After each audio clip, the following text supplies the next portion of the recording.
Estamos de volta aqui no canal do Lessa, como prometido, falando direto do CT Carlos Castilho para acompanhar a entrevista coletiva do presidente Matheus Montenegro, como prometido. Falei hoje pela manhã, a gente recebeu o comunicado ontem à tarde que o presidente falaria e aí automaticamente já gera uma expectativa, né?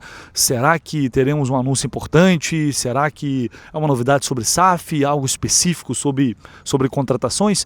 Mas, na verdade, é uma entrevista coletiva de rotina que o presidente pretende manter, né, de 2 em 2 meses, talvez, vir aqui para o CT e conceder essa entrevista, falar com a imprensa e esclarecer algumas coisas para os torcedores. E é claro que, como não poderia ser diferente, o foco da entrevista, eu acho que boa parte das perguntas foram nesse sentido, inclusive a que eu fiz para o Matheus, foi sobre a janela de transferências do Fluminense, que foi alvo de muitas críticas pelo desgaste, né?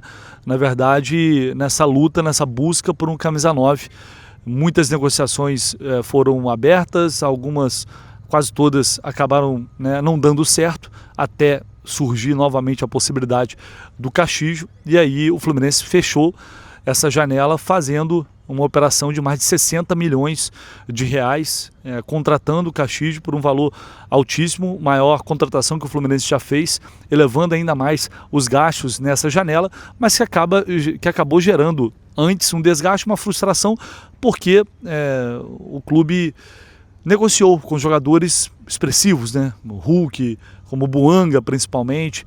E aí o Castilho, até por ter números muito mais modestos na temporada, querendo ou não, é uma quebra de expectativa. Enfim, ele fez uma avaliação sobre a janela,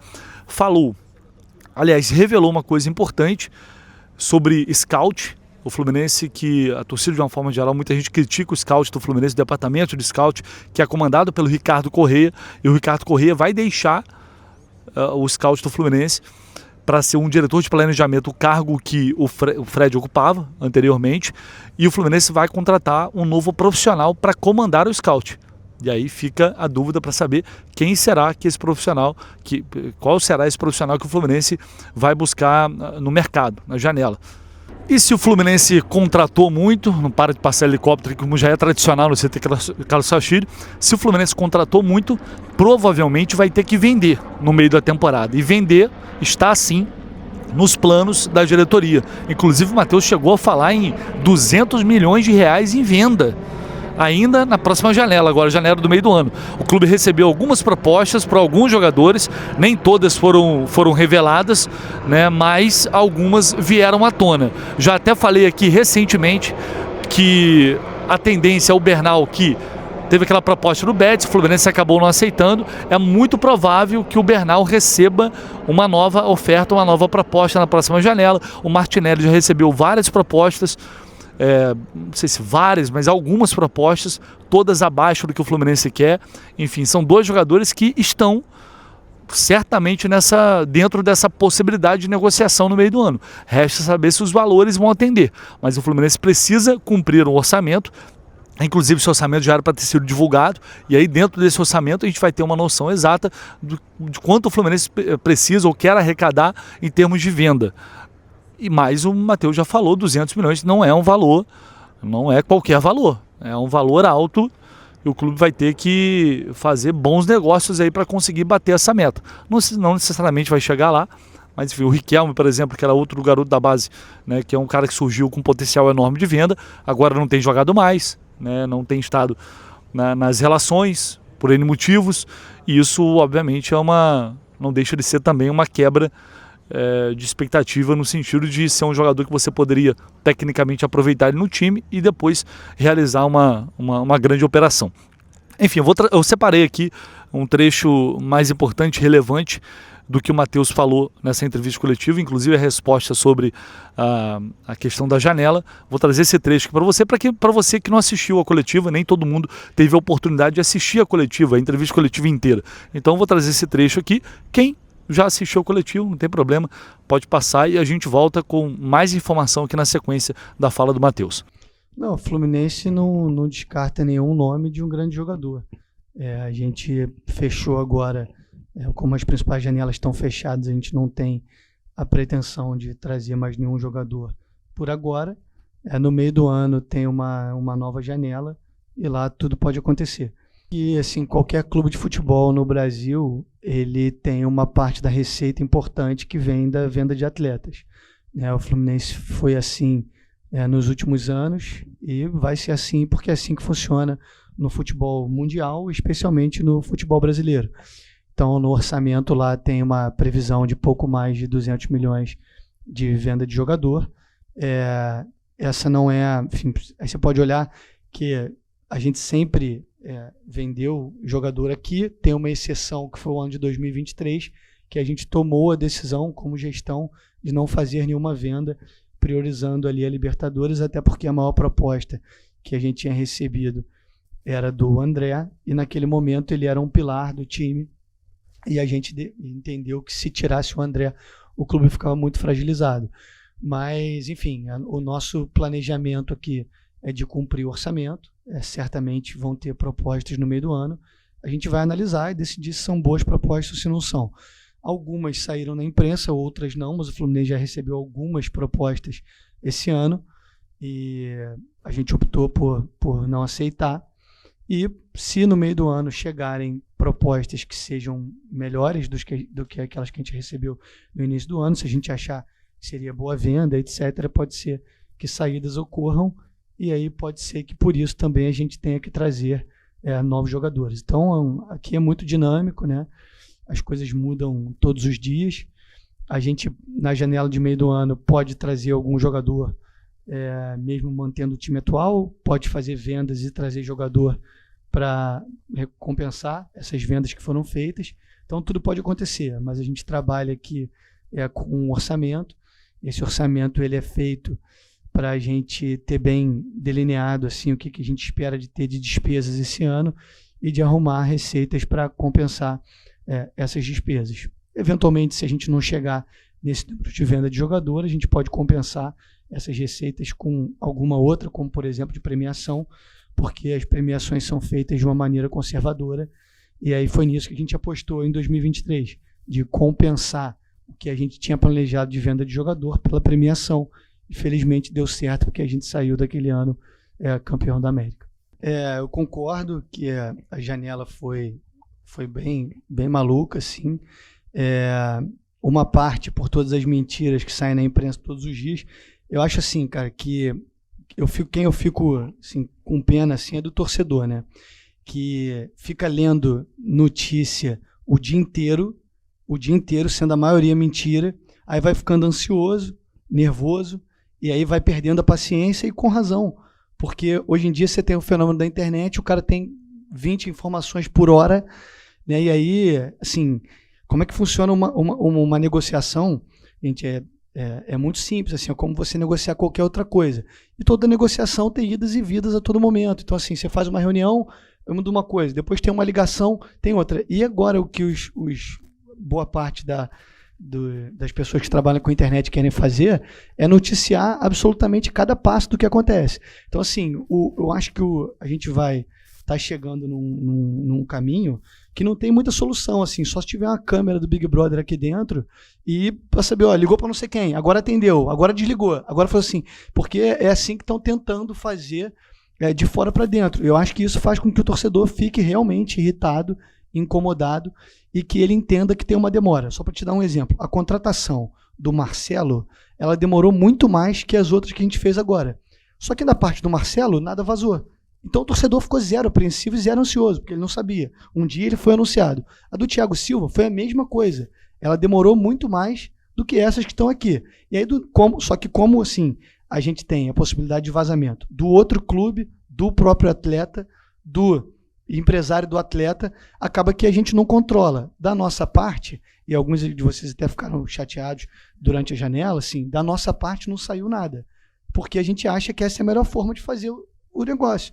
Enfim, mas alguns lugares saem, então assim, não tem muito jeito. Assim, eu acho que essa apreensão aconteceu porque assim, muitas coisas vazaram ao longo do caminho, porque hoje cada vez mais tem mais gente falando, e quem recebe a informação tem qualquer perfil e publica, e isso vai gerando uma ansiedade no torcedor que, enfim, não tem muito jeito. Sobre o ponto que você trouxe assim, em relação ao 9, o que eu posso te dizer é que a gente olhou muitos nomes no mercado, a gente começou a olhar isso em dezembro, 2 negociações foram mais longas, que foi essas que você citou, mas em relação ao Castillo em si que a gente trouxe, a gente já vinha falando com o Lanús desde o fim de dezembro e o preço nunca mudou. Assim, o preço sempre foi o mesmo desde lá.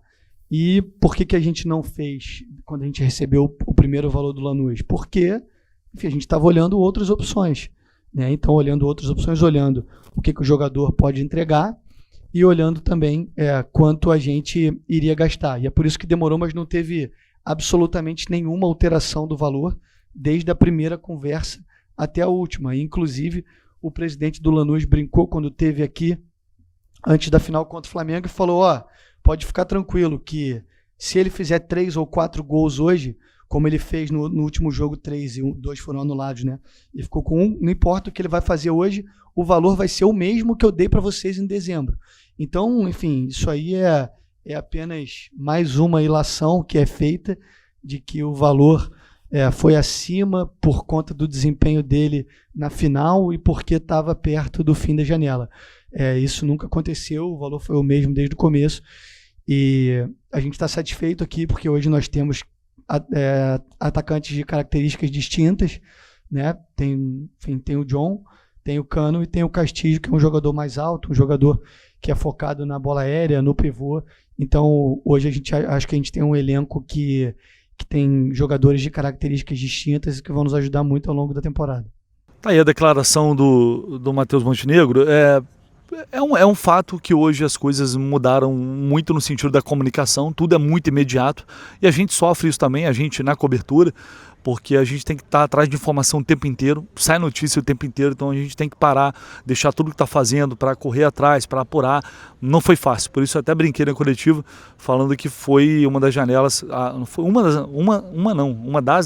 foi a janela de transferências mais difícil que eu tive como setorista do Fluminense, em todos os sentidos. Foi muito complicado. Então, é claro que eles sofreram o impacto disso, mas o Fluminense optou por não falar, só que as negociações vazam do outro lado, sempre vaza, quase sempre vaza de algum lado, né? Não tem muito o que fazer. E aí a gente, com o clube confirmando, falando ou não falando, a gente tem que correr atrás do nosso. E aí ele falou que a negociação com o Castillo, ela não aumentou o valor, porque na verdade esse valor ele nunca foi modificado. Eles pediram 10 milhões e continuaram com a proposta até, mas isso aí ele não falou, mas o que eu imagino é que essa exigência de receber 10 milhões líquidos, isso aí mudou. Mudou porque tanto é que se arrastou até o dia de fechar a janela, travou, o negócio ficou ameaçado, a operação ficou ameaçada de cair por causa disso, e o Fluminense acabou atendendo a exigência do Lanús. Isso para mim é uma oportunidade que eles viram de ganhar mais com a operação, né? E tanto é que ganharam, estão recebendo um valor líquido que não é normal, não é um natural. Se acerta com, vão pagar 10 milhões. Vão pagar 10 milhões e você é responsável por pagar os impostos e tudo que está envolvido ali dentro de uma operação como essa. No caso, o Fluminense precisava fechar a contratação e acabou pagando mais caro por isso, nesse sentido. O Matheus não especificou isso, mas a gente sabe, a gente apurou na época e foi um fato. No dia que a negociação ela foi fechada, ela esteve ameaçada de cair, chegou a estar travada justamente por esse desacerto que depois acabou sendo contornado.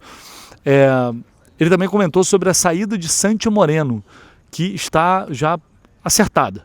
Ele vai por empréstimo com opção de compra para o Dallas dos Estados Unidos. Ele confirmou aqui essa informação, dizendo que o jogador não se adaptou e aí vai ser emprestado para tentar depois fazer uma venda, caso ele vá bem por lá. E ele não chegou de graça, né? Foram 5 milhões de dólares que o Fluminense pagou por um atleta que não é que ele não só se adaptou, ele não conseguiu jogar, ele não conseguiu ser útil praticamente em momento nenhum. E aí pode ser um erro de avaliação, pode ser realmente que o cara chegou e não entregou nada daquilo que se esperava, porque lá ele era elogiado no Portland, Ele, assim, não era um Buanga da vida, mas ele era, por muita gente, elogiado na MLS. Não conseguiu se adequar à realidade do futebol brasileiro. As cobranças, a necessidade, enfim, e volta para lá depois de praticamente 8 meses de clube, não completou sequer um ano. Então é mais um jogador que o Fluminense empresta no intuito de tentar recuperar pelo menos parte desse investimento que foi feito nele. Então, Santi Moreno já está a caminho de volta para a MLS com esse empréstimo ao Dallas com opção de compra. No mais, cara, acho que foi uma entrevista coletiva dentro do esperado. O Matheus tem um perfil totalmente diferente do Mário, né? É muito mais objetivo nas respostas, não alonga muito, evita muitas vezes a entrar em certos detalhes. E eu acho que isso tem um lado bom, tem um lado ruim. O lado bom é que normalmente ele pergunta ali ao que é questionado e tenta se ater ao que realmente foi perguntado. Isso é bom, sem dar muita volta, e aí as coisas às vezes acabam se perdendo. Por outro lado, às vezes é ruim, porque a gente queria talvez o torcedor às vezes espera um nível de detalhe maior e acaba não acontecendo, justamente porque ele evita aprofundar muito.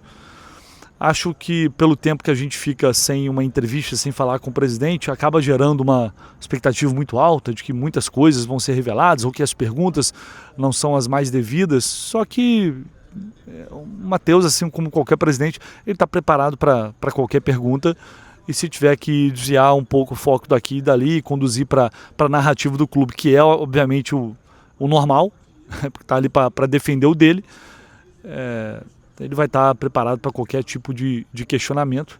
A gente tenta levantar aquilo que a gente acha mais importante, né? Então é isso, direto aqui do CT Carlos Sachilho, falando sobre essa entrevista coletiva do Matheus Montenegro. A gente volta assim que possível com mais informações, e amanhã já tem jogo, né? Então vai ter pré-jogo aqui no canal do Lessa a partir das 6 da manhã. Vocês vão ficar por dentro de tudo de Fluminense e Atlético Mineiro. Fechou, pessoal? Tamo junto. Não esquece de deixar o like, não. Seu like, seu comentário, se inscreva aí. É muito importante. Conto com vocês.